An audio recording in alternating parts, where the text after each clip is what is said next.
Assalamualaikum warahmatullahi wabarakatuh. Saya Ahmad Fauzi dari kelas C Manajemen Karyawan. Langsung saja saya akan menjelaskan hakikat akidah. Pertama-tama saya menjelaskan apa itu akidah terlebih dahulu.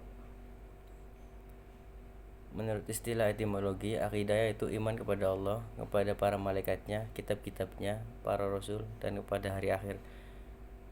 Dan sedangkan menurut istilah secara umum, yaitu keimanan yang pasti kepada Allah Subhanahu wa taala dan apa saja yang wajib diimani termasuk di sini yaitu rububiyah dan uluhiyah.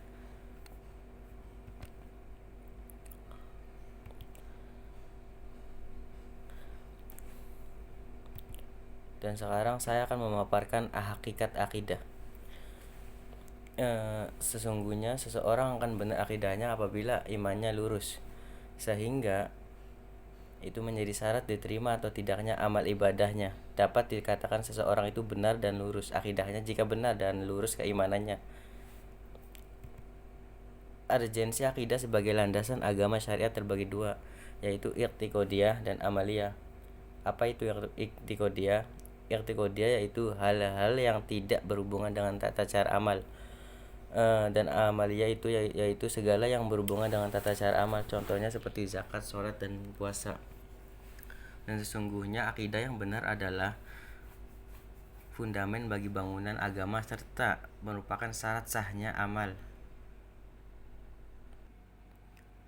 Saya akan membacakan beberapa hadis dalam masalah akidah.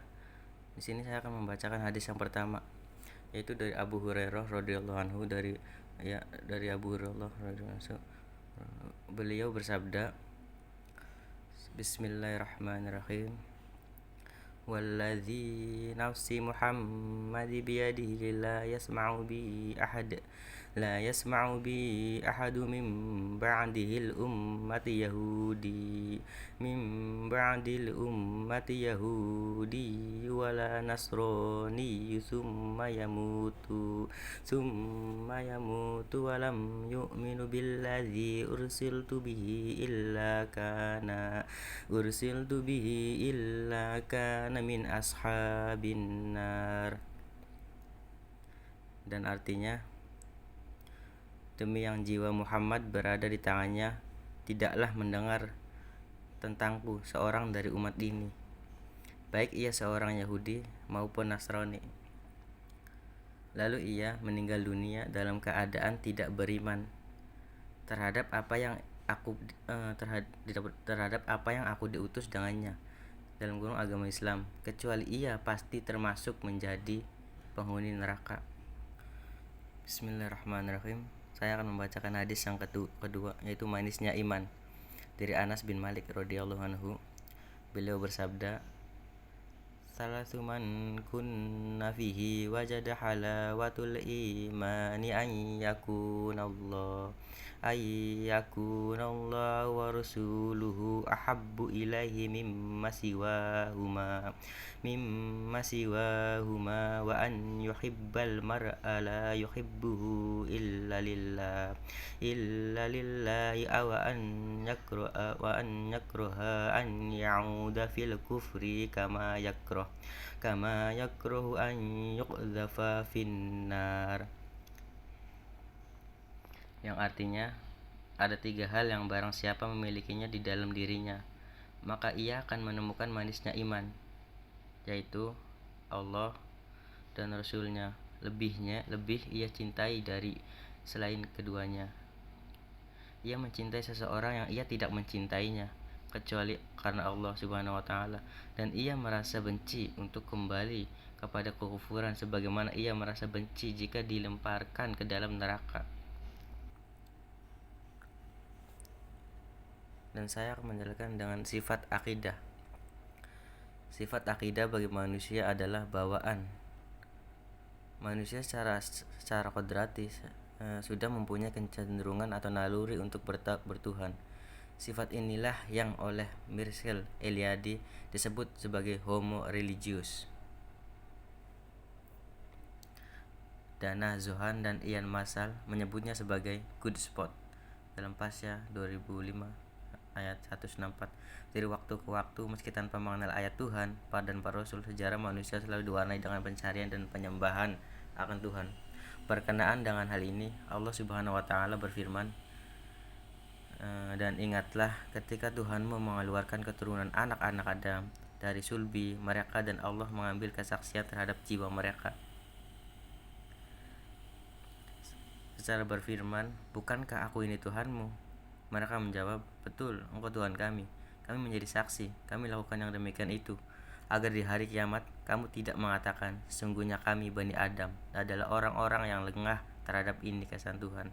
Quran Surat Al-A'raf ayat 7 ayat 172.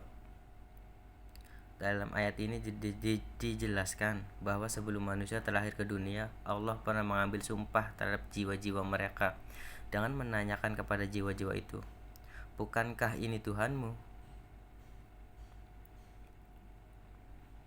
Kemudian para jiwa itu menjawab, betul, engkau Tuhan kami, kami menjadi saksi. Jadi para jiwa itu telah mengakui bahwa Allah adalah Tuhan mereka. Jadi para jiwa itu telah mempunyai ingatan tentang Allah di alam bawah sadar mereka. Karenanya dalam konteks ini mengajak orang-orang untuk bertuhan Allah pada hakikatnya hanyalah mengingatkan atau membangunkan ingatan bawah sadar mereka dan bertuhan kepada Allah Subhanahu wa taala. Bagi manusia adalah kembali pada hakikatnya kemanusiaan yang sesungguhnya.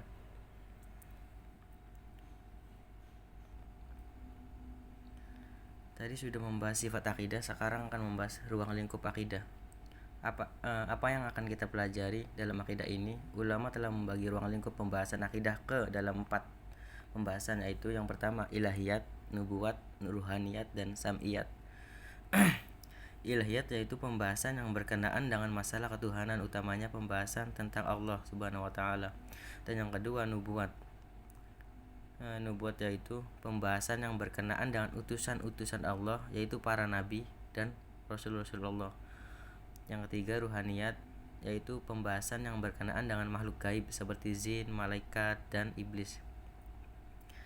Dan yang terakhir sam'iyat, yaitu pembahasan yang berkenaan dengan alam gaib seperti di alam kubur, akhirat, surga, neraka, dan qada dan qadar.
Inti dari akidah di sini yaitu